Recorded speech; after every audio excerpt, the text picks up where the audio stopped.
Coming up this week on the Digital Lifestyle Show 9:15, Gary and Richard are here, so we've not been together for a few weeks, so we've got lots to catch up on. We've got a Microsoft event coming up, we're talking about that. We've got new builds of Windows, which we can talk about. We've got some retro gaming news from Richard. We've got Apple event, we're talking about what their devices were. We've got Media Center coming back. I know I talked a couple of weeks ago. We're going to talk a bit more about that and lots more. So let's get straight to Richard and to Gary. Richard, good evening. Good evening, Ian. Welcome back. We've been a few weeks away for different reasons.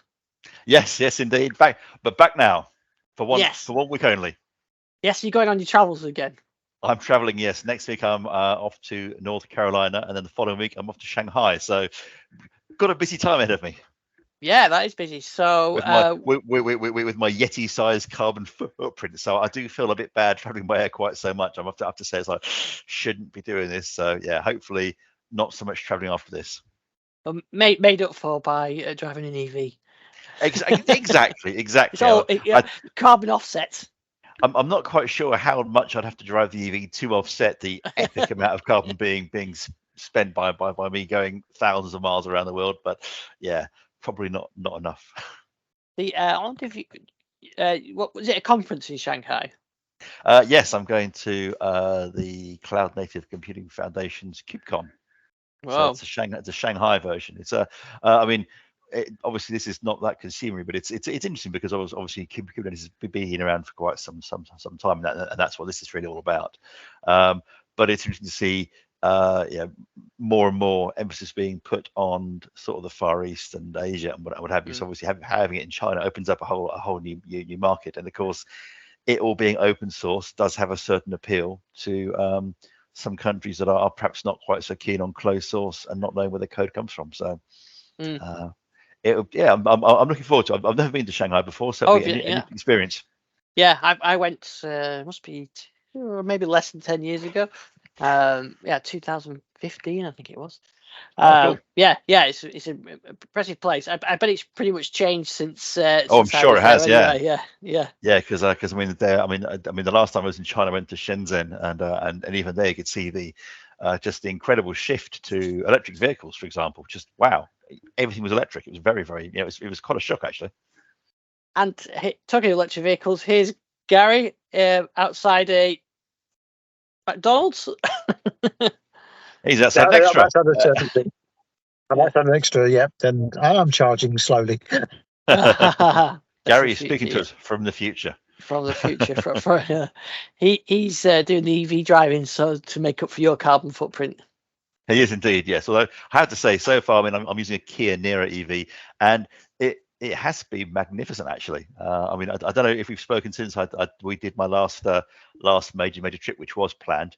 Very easy, had no problems at all, and I have to say at the moment it's I've really noticed the lack of fuel on the old credit card bill. It's noticeable. Yeah. It's quite surprising how much you think, oh crikey, and when you're driving around and say you're in traffic and idling, of course in an EV it makes no odds because it's not using any more power. It just stops. Yeah, it just stops. It's an impressive vehicle. I'm very happy with it so far. The only gripe I have now I've worked out how all the electronics work because I did read the manual, which did irk me somewhat.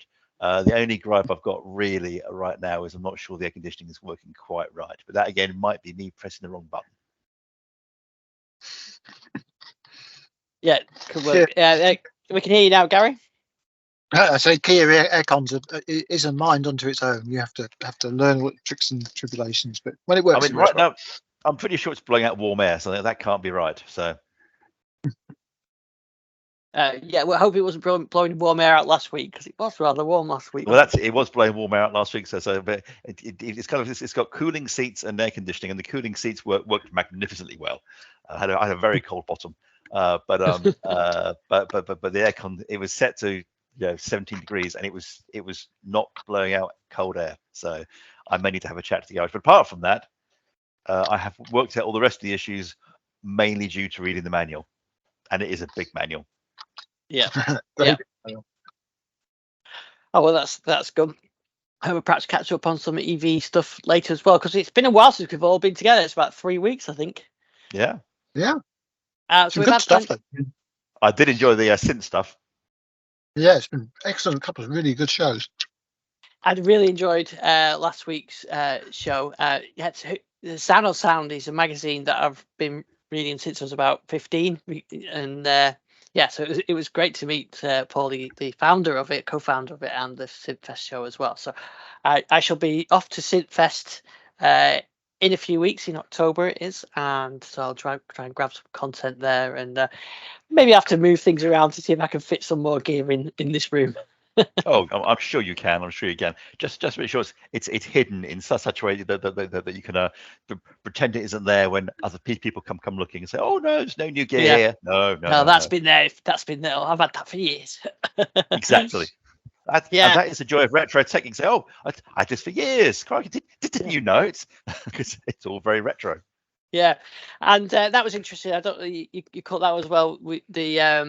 The show we did a couple of weeks ago as well. We're talking about sort of vintage synths, and there's a lot of parallels between vintage computers and vintage music instruments. Because when we talked to Jez a couple of weeks ago, there is, apart from the pricing, I think on vintage music equipment is going ridiculous. But I guess that's going to happen with the computer stuff as well. I guess so. I mean, certainly. Maybe with because with computers, I think the field programmable gate arrays will probably deal with many of the issues I think that we're going to encounter. I suppose. I mean, if you are looking to say rebuild or restore an original machine, say Commodore 64, there are certain chips that are getting more expensive now. So I guess it will depend if you want to go for an original chip or if you want to go for something that's running on a Raspberry Pi or an FPGA. Yeah, and I suppose the big difference is it's the sound, isn't it, that you get from Exactly, say yeah. a Jupiter 8. That a Jupiter 8 is so you're never going to quite reproduce that, which is why you pay 10 grand for one. Whereas reproducing the Commodore 64 or a Spectrum or whatever, it's not Yeah. just it isn't. So It's I not the suppose same, maybe exactly. that's It's not not the same desirability, but the maintenance of them and that kind of thing is very similar. With they've all got capacitors in them that probably need changing at some point, and backup batteries and all that kind of thing. Well, since we're talking retro, did you see the news regarding the Atari Age forums? No, I didn't see that. Oh, well, this is well, you're probably aware that the Atari brand has kind of moved in fits and starts over the years. There was a slightly dubious games console they were talking about a few years ago, but it looks as though they're about to launch a version of the Atari 2600 called the Atari 2600 Plus, which will take original cartridges and things, and it's going to look like the old console with a wooden strip on the front. And look at the price. I think it's going to actually cost less than the Lego version, which is quite surreal. But they've acquired the Atari Age forums, and if you're a bit of a retro gaming enthusiast like me, you kind of use these forums because they were places where people would talk about homebrew games, retro games, all kinds of stuff, really.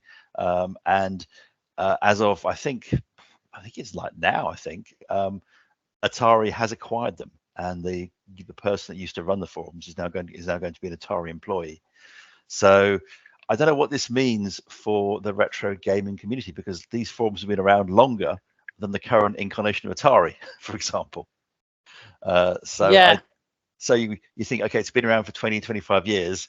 Going to be a shame if it's like, will they be around for another 25 years? Because they really are a really useful resource, not just for Atari. There's Commodore stuff in there. There's Texas Instruments stuff in there. There's all kinds of things in there as well. So it's not just a Atari, and you find lots of homebrew things. There's been some concern about ROMs disappearing and then reappearing. Oh, there we go. Join Atari Age at the Retro Gaming Expo. So yeah, but the forums have now been acquired. So I mean my concern is it's going to go from being a community-driven enthusiast site to something which is going to be driven by a corporation, Atari, and they've said they're going to not change anything and it will all remain normal. And there are plans to monetize it, which were in motion before Atari took it on, I have to say. But you've got to worry what this means. I mean, does this mean Atari's perhaps getting more serious about its old IP? Because I don't know about you, combat is still one of the greatest games of all time. Yeah, definitely. And there's something about that original Atari console with the wooden box, the wooden sides. It's iconic, isn't it? So if they can capture some of that, then yeah, that'd be good. I mean, especially I think it shows up in a lot of pop culture as well, doesn't it? It's not just It does, yeah. It's not just a retro thing for us that remember it. It's in. I think it was in Stranger Things, wasn't it? I think I remember it in Halt and Catch Fire. Anything that has a bit of 80s kind of feel to it. They've got especially American content. Exactly, and I know what's really cool about these forums is of course you have people developing homebrew games for homebrew software for these obsolete consoles. So I'm a little concerned what's going to happen. I mean, I think Atari themselves said, just judge us by our actions and see what happens. But I do hope we're not going to see anything change too much, or any mysteriously disappearing ROMs and things, because it was a great community place, and I think I fully understand why the person who runs the forums has done what he's done, because let's face it, while there are ways of subscribing and paying, the server doesn't pay for itself. It doesn't run on enthusiasm alone, as I'm sure Ian you would attest. It costs money to run these things, and as it becomes more and more popular, then it costs more and more money to run it. So I do understand the thinking behind it, but equally, I kind of like the homebrew stuff. I like the fact that new things were coming out for it, and I like the sense of community there. So we'll see what happens. So that's perhaps my retro connection there. Well, we have seen big companies buy these enthusiast sites, which always seems great at first, and then I can't think any specifics, but I know Microsoft have done it. And we've seen them a couple of years later. Oh, it's gone now. I think did they buy the Green Button? I think so, and yes, I think. Didn't Google buy Myth TV as well? Was that yes, Google? I think they did. Yep, yeah. I think the Green Button's probably a good example. I don't think that's around now anymore, is it? These forums. First of all, they start off with full of enthusiasm forums, then they get brought into the corporate infrastructure, and then they get shut down. Yeah, that's often the way, unfortunately. Which I hope won't happen here. Yeah. Let's hope so. But but the retro scene is amazing. I mean, I looked at, you can get new Spectrum games, new ZX81 games. It's amazing, isn't it? Yeah, I mean, it's incredible, and often you'll find. I mean, I've been looking at some of the homebrew TI-99 stuff. I was obviously, as you know, I've got a particular fondness for the old TI-99 4.4a, and it's incredible the games and demos that are now being built. Sort of decades, 40 years after these things went out of, became obsolete. And went out of manufacture, and people are still writing the most incredible software, which say 40 years ago you wouldn't have dreamed the hardware was capable of, and yet it's being done now. So I think the most impressive thing I've seen recently was someone actually ported Dragon's Lair to the TI-99 and it would run from a cartridge. And wow. Exactly. I thought, wow, how have you done that? And it's very. I mean, they did a limited run where you could actually buy the cartridge and it would work on a console. So no weird hardware required. Very, very impressive.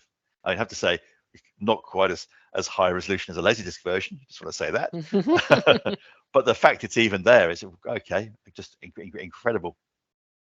Yeah, it's great, isn't it?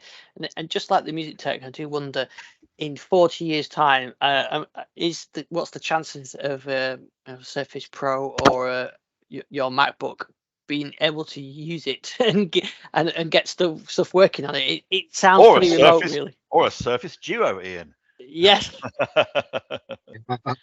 Nice speaking. So the sad day for Surface Duo owners. That's the original Duo, not the Duo 2. Yeah. And I managed to brick my Duo by hacking Windows 10 on it. It kind of worked for a bit, and then I really broke it. But it's not news, this, because it was always the end of support date was announced, but a couple of years ago. But they've announced Microsoft have said no more updates for the original Surface Duo, which was 2020, was it? 2020 is when it's Yeah. first came out, and they promised at least 3 years, and it's had exactly 3 years. 3 years, yeah. But Yeah, it's and not. I mean, they're saying no more updates. A question I would ask you, Ian, Gary, is would users actually notice if Microsoft stopped doing updates, because they've not been particularly rapid at updating things anyway, have they really? no. I've got the Duo 2, which does get the updates, and you get a 40 meg monthly Android security update. So that's all the Duo has been having for the last year as well. I think we had 12L Yeah. a while ago, and that's it now. But to be honest, I still use my Surface Duo. I did think about maybe switching it for something else, but I can't think of anything else that I would rather use at the moment. I don't want to pay the enormous amount for a Pixel or particularly the Sorry, Folds. is that a Duo 2 you mean? Yes, I've got the Duo Yeah. 2, and I was happy. I mean, yeah, that's on 2 years of support. So I guess this time next year, that's out of support. Yeah. Yeah. But the Duo 2 is arguably, I mean, with the Duo 1, it almost felt like Microsoft had launched a prototype, because it was, it was ready. It was kind of a bit outdated when it appeared, which is fine. There's nothing wrong with middling hardware on an Android phone. It was just they were asking such a high price for it, considering it felt very much like last generation. Of course, now it's very, very last generation. Although, again, much like the retro gaming enthusiast, there are ways and means of getting later versions of Android on it and whatever else. But as you discovered, you do run the risk of breaking your device. You do, yeah. It's just another, sad Microsoft hardware story, isn't it? It is really, yeah. I mean, I don't know. I mean, do we think we're going to see the Duo 3 this year? I'm thinking not. Are we now? It's going to be next year, if at all. I think they're done with phones. Yeah, I think they tried the new form factor. And I think they're going to kind of hand over to Samsung now and say, away you go, which is, I think, is a shame, really. But then again, I mean, I kind of think they hit their peak with Windows Phone, which I still mourn the loss of Windows Phone.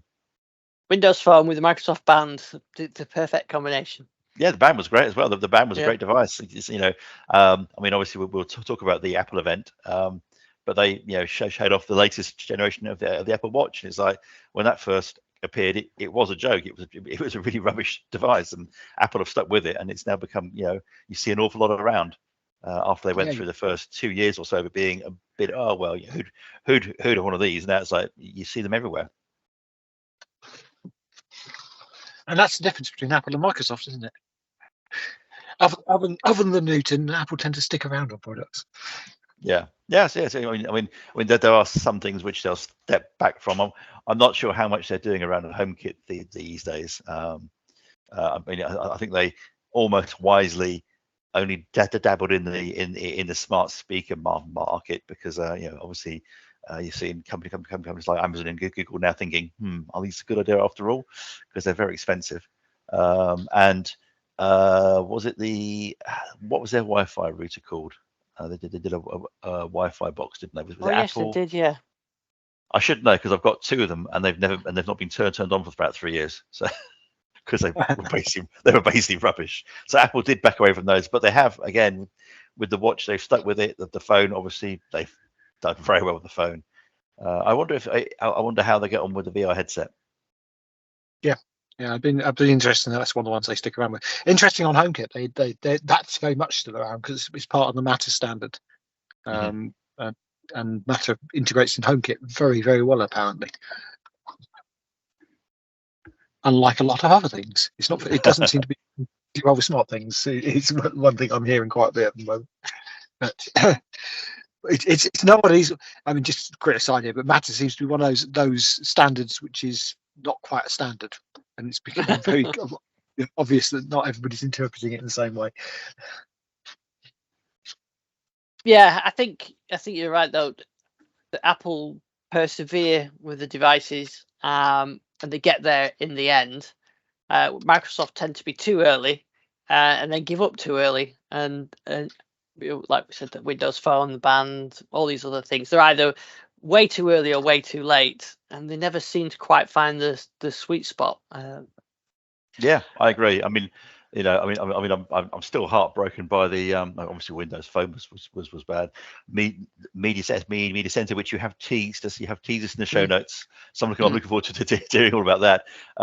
But certainly, if you look at how the original service interface worked on Windows 8, which that was a terrible interface for desktop users, but for a tablet user, it was fantastic. I still don't think that Apple or Android, iPad OS or Android is anywhere near how good and how slick the Windows 8 type tablet experience was. Yeah, that's now again long gone, because it's basically Microsoft backed away in a big hurry because they tried to force it on the desktop, and that was not a good idea. Yeah, but and if it's just kind of kept it, maybe had worked on both UIs and and they would now have a great tablet UI and great desktop, and instead they've just got a good desktop. Whereas Apple, Apple appeared to be going the other way, because you're seeing iOS and iPadOS getting progressively more complex and lardy and dare I say bloated. While when they began, they were very lightweight, really good for mobile devices, whereas now, using iPadOS is almost a full operating system. It's like, I think, well, the only reason it hasn't got a desktop in there is because Apple have chosen not to put one in, it feels like. But it does feel very much like it's got very, very complex, which of course has, I have to say, also opened up its attack surface area even more. The more complex the thing is, the more holes there are for attackers to get in, as Apple have found out quite recently. Yeah, that's the problem, isn't it? And that's the end up where Microsoft is. We've got a Microsoft event, actually, haven't we? I think it's next week, is it? In New York, they haven't said it's specifically a Surface event. It's a event, isn't it? A Microsoft event. But I think you can guess what they're going to be telling us all about there. It's going to be AI everything, isn't it? Yes, it's going to be a lot of AI, and possibly not a lot of phones. Yeah, Gary, are you expecting? Are you expecting lots of AI? Well, machine learning. It is going to be that you get a Copilot, you get a Copilot, you get a Copilot. Because obviously, Copilot for anything AI like. So that's what I kind of expect. Every piece of Microsoft technology is going to have a Copilot. Yeah. And we'll talk about the next update to Windows as well, which includes that stuff. So I suspect at the Microsoft event we're going to see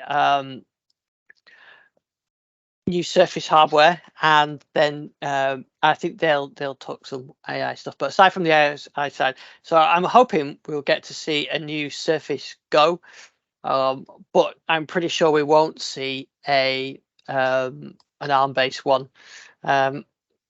That's something else Microsoft have gone very quiet about recently. Yeah, I think Windows and ARM. I am concerned about that as a platform. I think ARM in the data center definitely makes a lot of sense.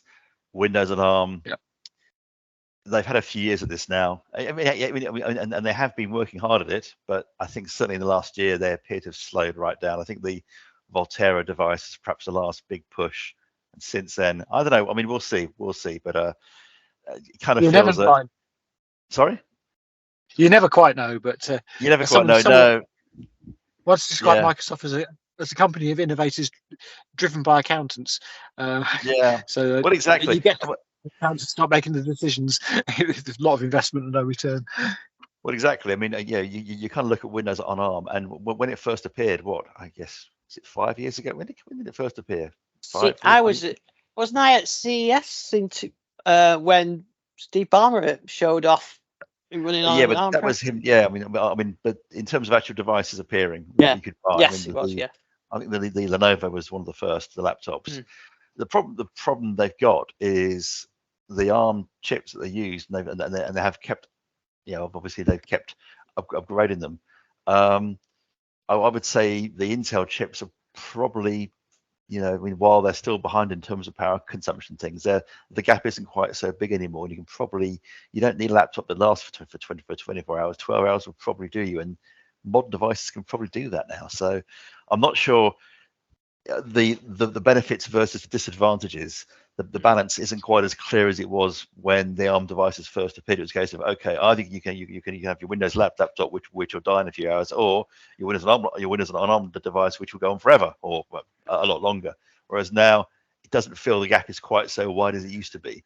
And of course, if you are using Windows on an ARM device, you're going to be able to run things like Office, what have you. It will work. It's still not as, I mean, you will always run into issues of things that are just basically, it drops into Intel emulation, and then all the benefits using ARM just disappear. So I would have hoped that they would have done more. I mean, if you look at how Apple has forced its developers to move to ARM, or rather the Apple hardware, Microsoft, of course, is much more focused on making sure things keep on working because they don't want to upset their corporate customers.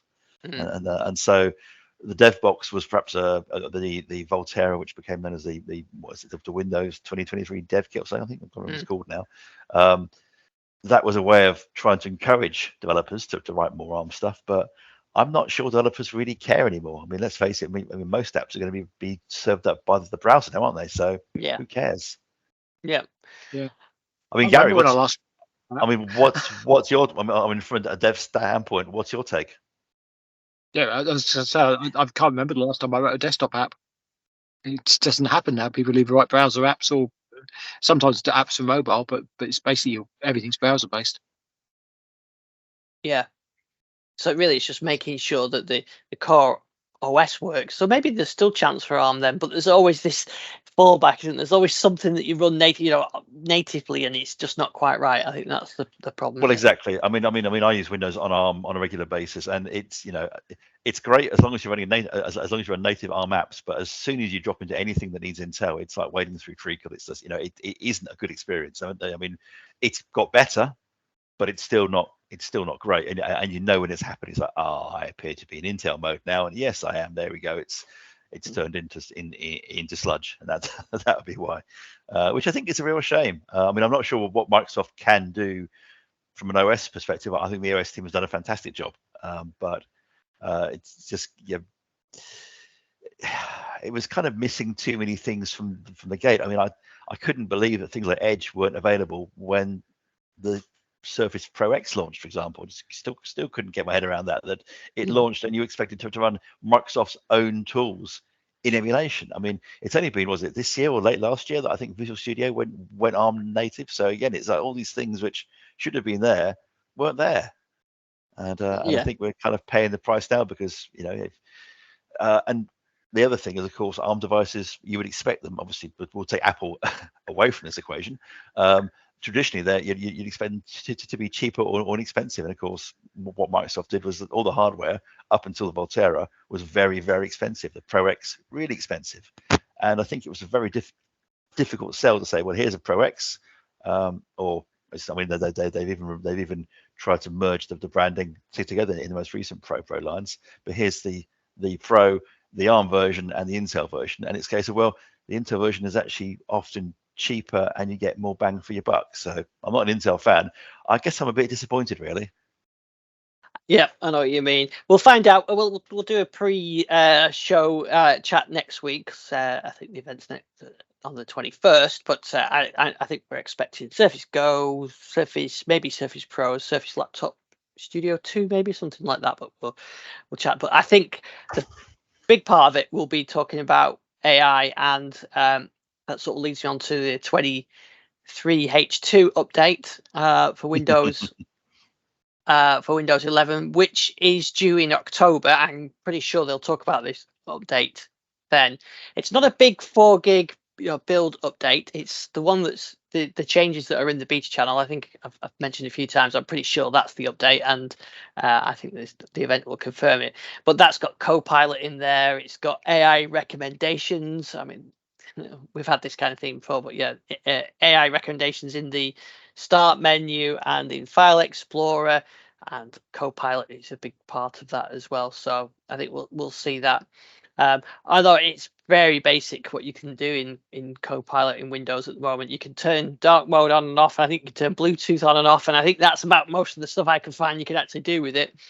But I'm sure they'll just add those features over time. They may add a load of new features after the event anyway, and then before it gets released. So I think 23H2 is what's in the beta channel now. There's a lot of nice changes in it, actually. The settings has been improved, File Explorer has been redesigned, Task Manager improvements, Start Menu improvements, sound. Although wasn't there that glorious bug in File Manager where if you went full screen and then out of full screen, it went faster? Did you experience that? I didn't experience that. No, I mean, it only worked on the. I mean, it was on the Canary build, and Right. yeah, it was great. I did a test, and yeah, if you went full screen and went out of full screen, the redraw time as you browsed around your File Explorer was suddenly a lot faster.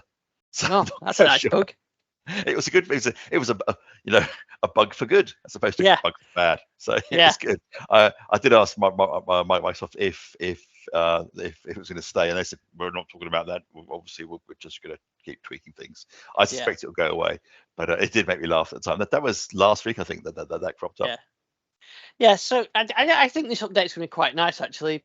Not a huge update again, but there's some nice bits and pieces.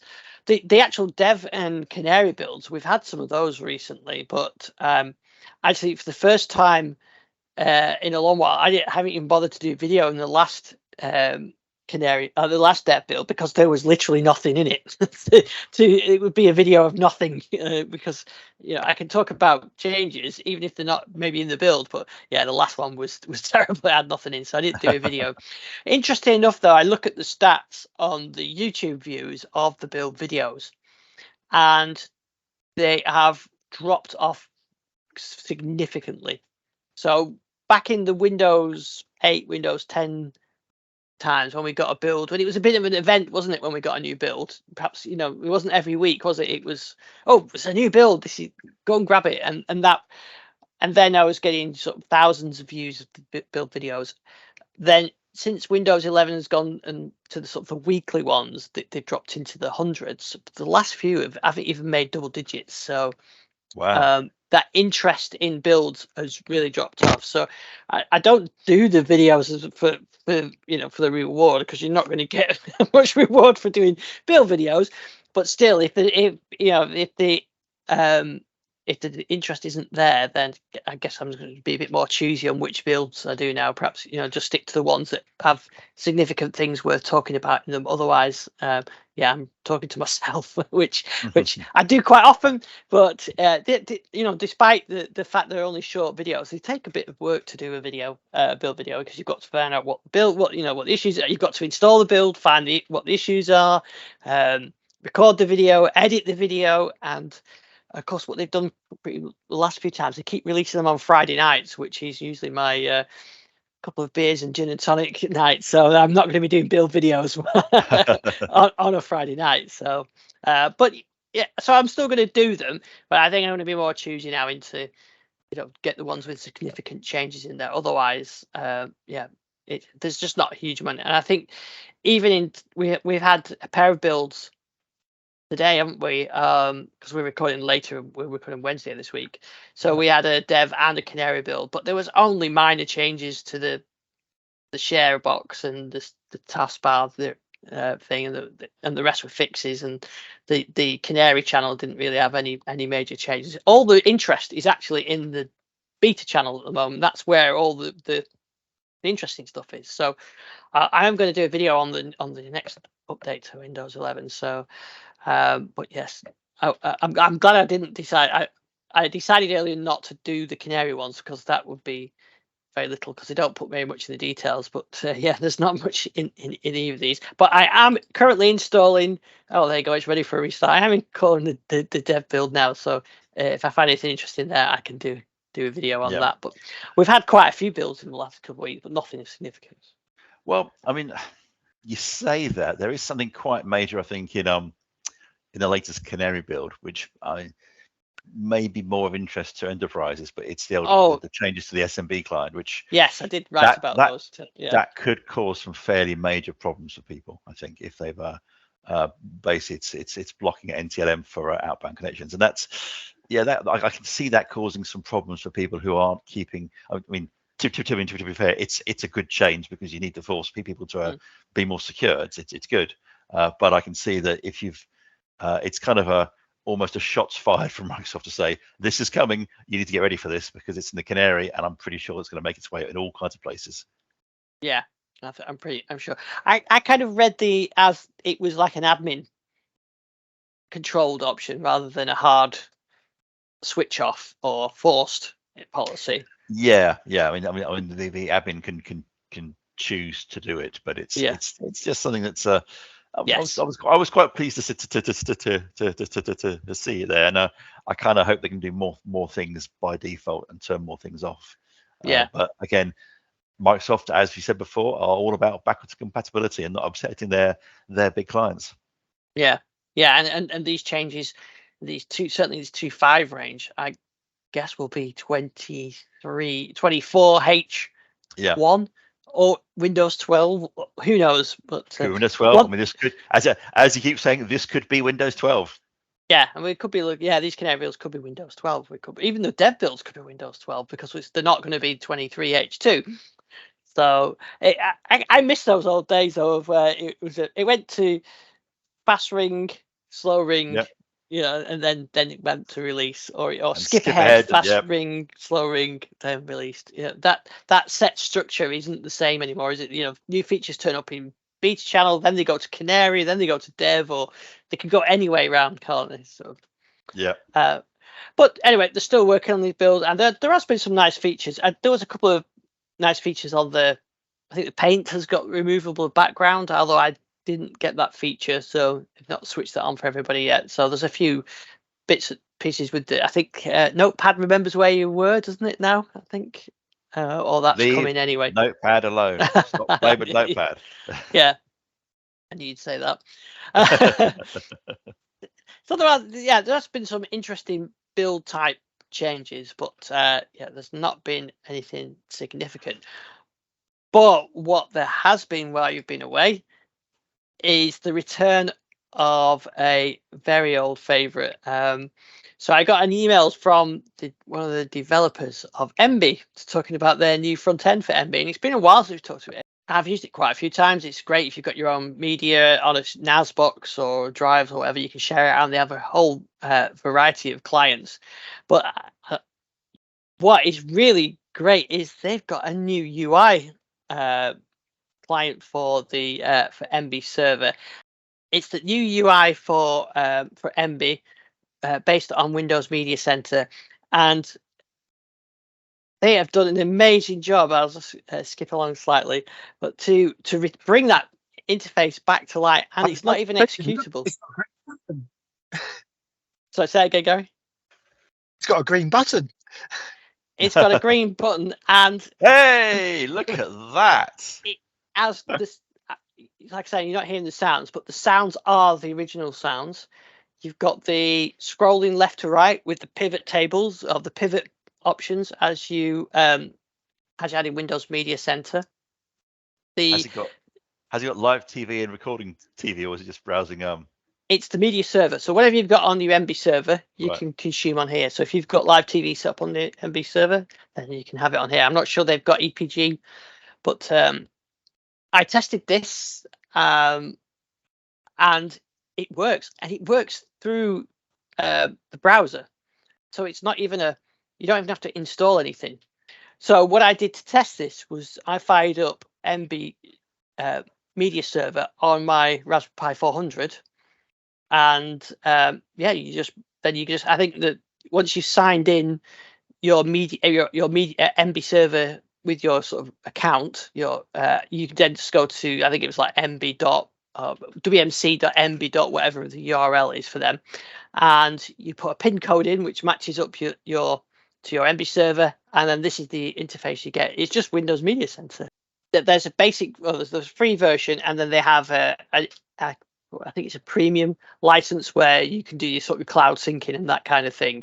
But if you want a local system with on your home network with your media on there, and then you want to browse to it from your laptop or from your phone or your iPad or your probably your Xbox, actually, you just just set it up. Just you just download the Emby file, run the installer. I think it's great. Well, I mean, I think with the you know, we had a brief golden time when there was like only one or two streaming services.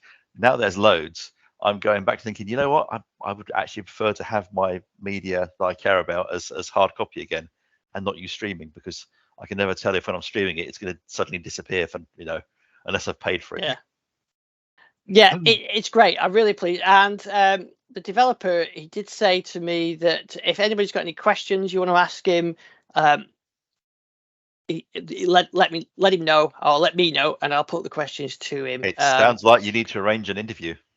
Well, I did ask him, but he's a non English speaker and was not really that confident about coming on. So fair enough, you know. So, but he said he'd be happy to answer any questions. So if anybody's got any questions about it, they can send them through to me, and I'll put them to developer, and we'll talk about it on the show in the future. But I think it's really nice. Well, it looks great. I'm going to certainly give that a go, because it does look great, and I do miss, as you know, I do miss Media Center a lot. So yeah, and it's it'll take you 5 minutes to get that client working once you've got the server running. I was going to say, do you think if Media Center had been around now, they'd actually be doing a co-pilot for Media Center? Yeah, probably. Where it would advertise stuff to you. Well, I think a machine learning system for media would have been fantastic.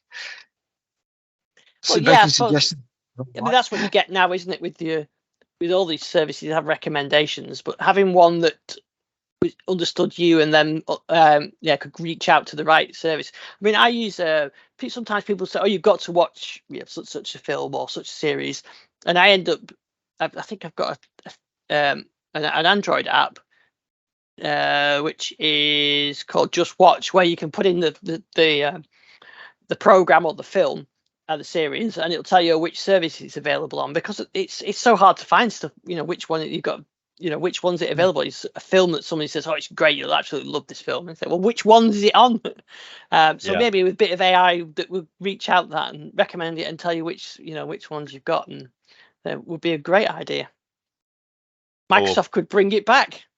Or more likely these days, that say, oh, you've watched that, perhaps you'd like to buy this from Amazon. Yeah. And by the way, I did test all this with my ripped copies of Miami Vice, which my Miami Vice collection is up there on the shelf up there. But I did rip it myself and watched it through Emmy. It was really, it worked really well. In fact, I even watched the ripped VOB file, which was stored on the Raspberry Pi on an external drive from my Surface over the network, and that worked fine. So shows you these things, you know, that used to be really difficult to do, and you have to get to convert it to MP4 or whatever. Just worked. So I was really impressed with that. Does MB also work if you want to watch, if say you've got your server at home and you're away somewhere and you want to stream it across the internet? Yes, I think if you've got one of the premium, that's what the premium part of the account is. Right. Yes, you can do that. Yeah. Cool. So yeah, I'll give it a go. Sounds great. Yeah, give it a go. Another thing I wanted to catch up with this week as well. You mentioned briefly about the Apple event, Richard. You're our resident iPhone fan. Did this event mean you're reaching for your wallet?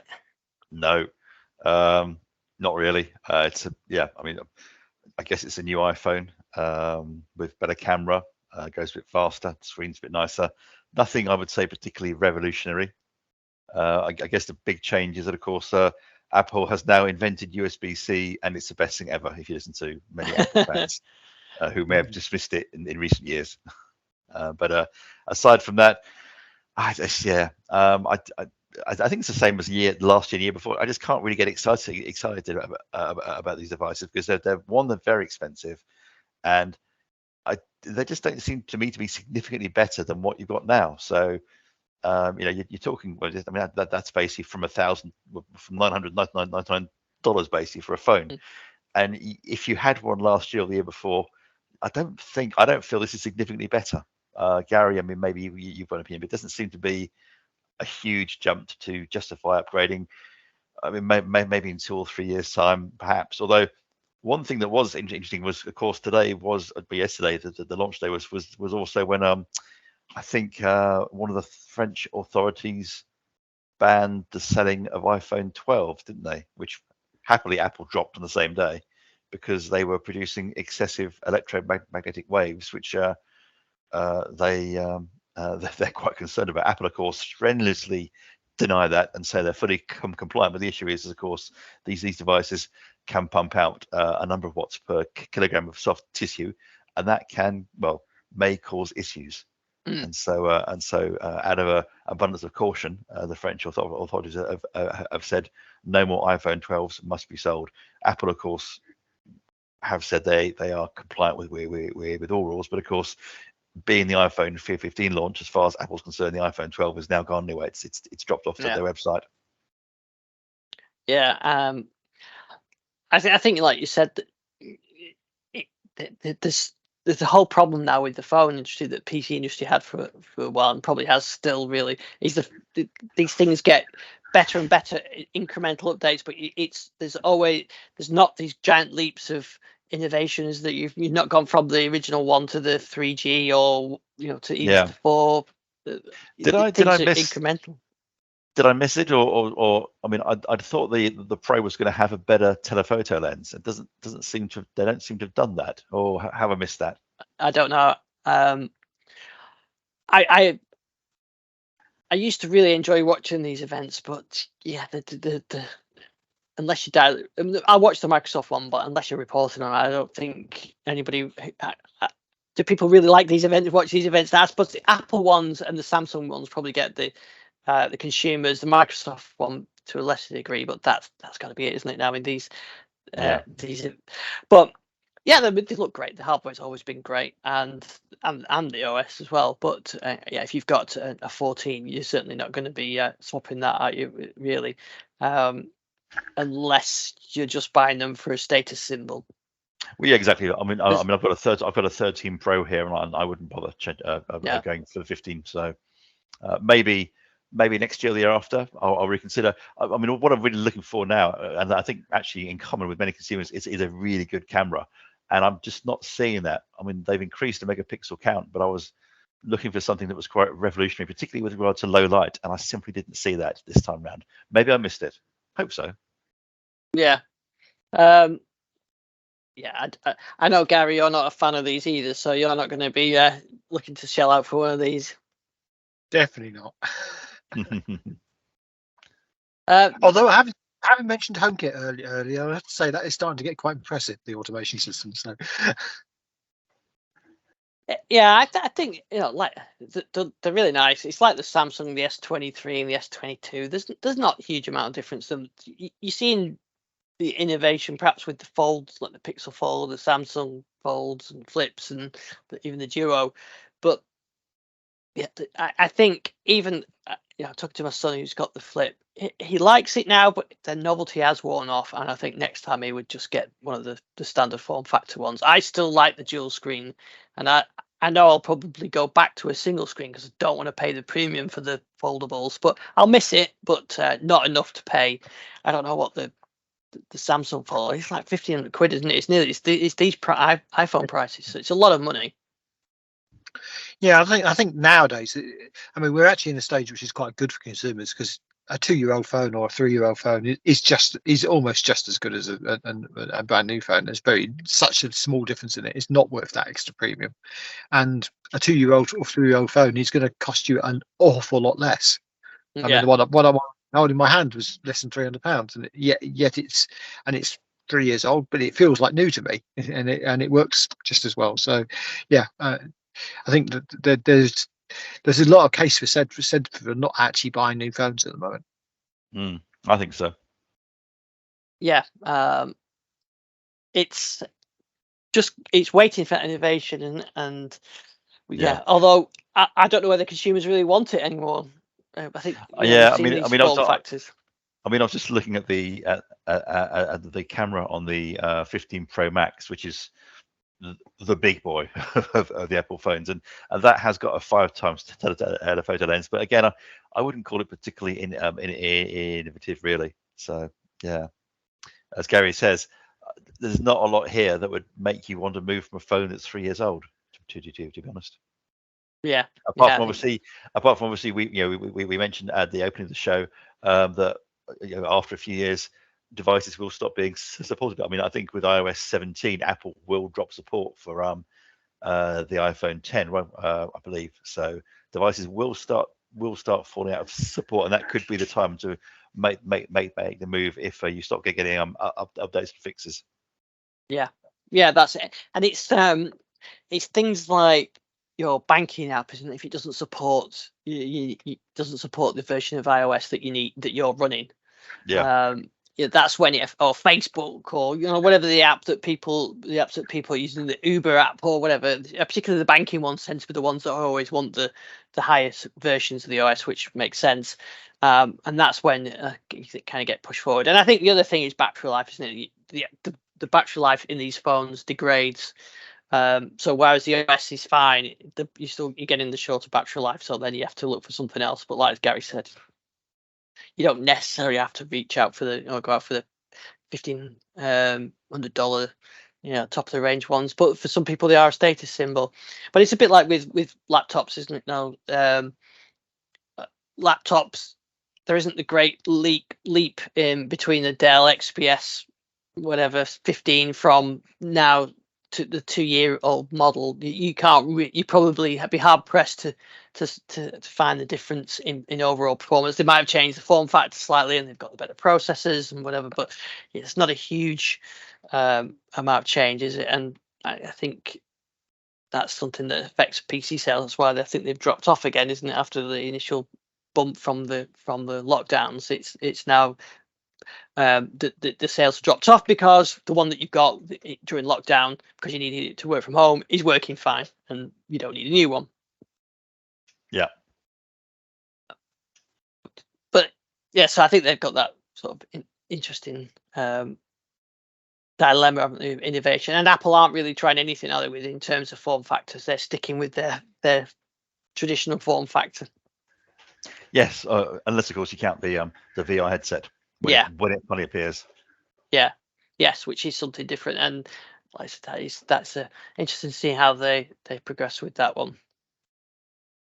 Now I think we're just about running out of time. Was there anything else you wanted to talk about for this week's show? That's me. I think one thing I just wanted to kind of mention, because it is fairly significant. The UK's largest charging hub opened this last week at the NEC. So if you go into the NEC, you can pre-book charging while you're there. But this charging hub can charge 180 vehicles at one time, which is quite a few, I think. Wow. So you go through it. So when you go to the event, I mean, it's already ridiculous pricing. So you may as well charge your car while you're there.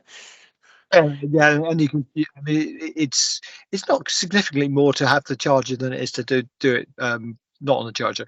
I mean, they do have rapids as well, which are open to anybody. You don't have to be going to the show to charge up on the rapids, and there's a lot of those as well. These are run by BP Pulse, which is not possibly my favourite charging company at the moment, because a lot of their older tech has gone completely unreliable of late, and Milton Keynes being a very prime example of that at the moment, where I was over in Milton Keynes a couple of weeks back, and every single charger doesn't work at the moment in the town centre, which they are being replaced, but it's seems to be taking forever for them to be replaced. But yeah, but it does. I mean, this new charging centre is the sort of thing we need, and it's in a good location just off the motorway, and it's convenient. Obviously, the destination charging part of it is the bit which I'm quite keen on. I really am pro more destination chargers at places you have to visit. So things like exhibition halls and stuff like that make a lot of sense to charge while you're in there. You're going to spend a good few hours in there, so why not charge? Yeah, that makes perfect sense. Yeah. Yeah, so that's interesting, that, because like I said, you go for a show, and quite often I always pre-book my parking anyway if I go to NEC. So yeah, pre-book your parking with charge.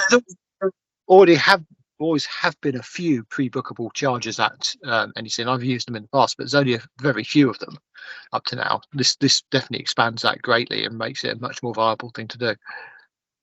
Yeah. Oh, that's interesting.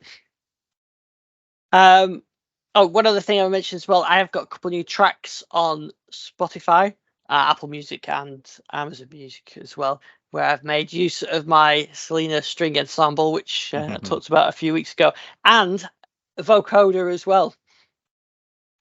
So yeah, there's lyrics with the two tracks that are on there this time, which were done through the vocoder. So it's kind of singing, kind of talking into the vocoder, which was quite interesting. Quite enjoyed doing that. So those tracks are on there, and they've got both got one's got a early 80s, late 70s, early 80s feel, and one's got a late 80s sort of almost housey feel from sort of late 80s style. So I have got about 10 more tracks ready for an album as well, which I've got some Human League style songs in there, Pet Shop Boys, John Carpenter. I've got quite a range, a bit of even Robert Palmer style in there as well. So, but I'm not going to do any more. I'm not going to do any singing. Just the vocoder was enough. Don't need to inflict my singing on anybody. But the vocoder effect is quite nice. So and they're both and they're superb tracks as well. They're quite. I really enjoy doing them. They're great. Yeah. Right. So they're available on Spotify along with everything else. The links to all on our YouTube channel. And don't forget to try out the MB if you get a chance. We'll be back same place, same time next week. With what, one show from you, Richard, or is that it? You now away for 2 weeks? I'm away for 2 weeks. I'm going on Friday. Oh, very good. Well, enjoy your trip. You can update us when you get back. And we'll enjoy that. And so we'll catch up to you in a couple of weeks. And Gary, hopefully you'll be back next week, and we can talk then. Hopefully I won't be charging next week on a long journey. Later stop and charge and talk to you. Tell me why you're charging. Always a good plan. Yeah. Right, well, so Richard, where can we find you? You can find me on crikey. Well, basically, if you search for me on Blue Sky or Mastodon, you'll find me there. Yes. They took away my tweet deck.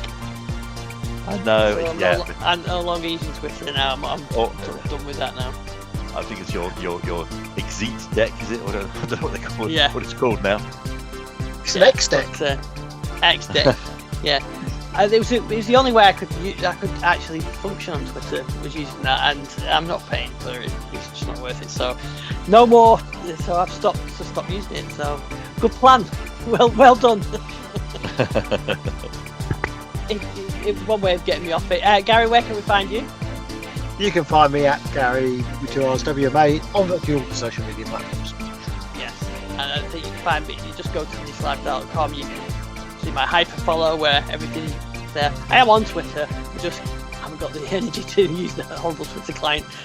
Right. Well, we'll see you next week. Take care. Cheerio.